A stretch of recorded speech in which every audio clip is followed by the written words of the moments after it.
Hello, I'm going to go ahead and just do a couple quick examples of two-step equations. I'm going to try to keep it simple. First thing you're going to look for is can you combine like terms. So if you have something like a couple x's, yeah, you should make that into 5x. But if they're not on the same side, you just move on to the next thing. And that's going to be getting the variable, so that's x or y or a or b, balancing with opposites. So that's your addition and subtraction, your multiplication versus division.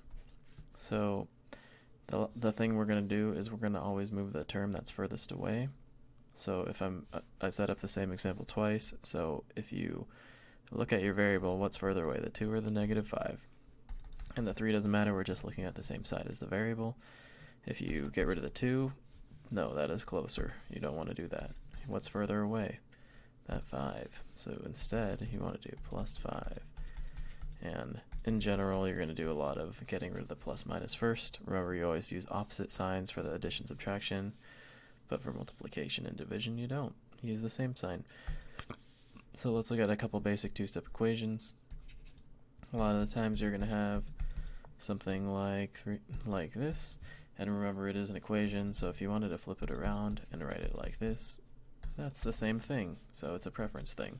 I like to have my variable on the left, so if I had mine like this one, I would switch it to that. Either way, I'm going to move the furthest term. So the opposite of subtracting 7 is adding 7, both sides. I'm going to practice my mental math to get that up to 18, and then remember, don't read this as 3x, read it as 3 multiplying with x. So then it's easier so that you could say, I need to divide both sides by 3. Because the key to a two-step equation is getting that first step, and then the second step is just a one-step equation. Let's look at another example. You might see something like 3x minus 5x equals 20. And then here, I'm looking at my first thing, can I combine like terms? So on the left side now, I do have multiple things that are the same. So I don't want to do this. That would be very bad. That would be subtracting 6x to one side. Instead, I want to combine, because they're on the same side. 3 minus 5 is -2x. So that's my one step.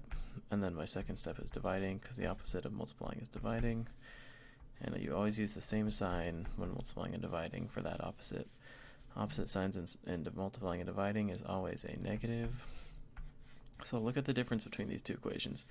Here we had to do a plus minus first, we had to do an opposite first. Here we had to combine like terms first. So let's look at one more example, and you can think about what you would do first. So maybe you have something like this. Well, here, on the same side as my x, can't do anything.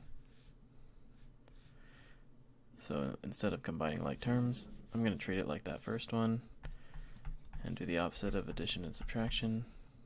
Get rid of my 25. These have the same sign, so I'm going to add them and keep the sign. Bring down my 5x. Divide out by 5 to both sides, because I have 5 times x, and the opposite of multiplying with 5x is dividing. So I get -7, because I have opposite signs, and multiplying and dividing is equal to x. There's a lot of small variations of this problem.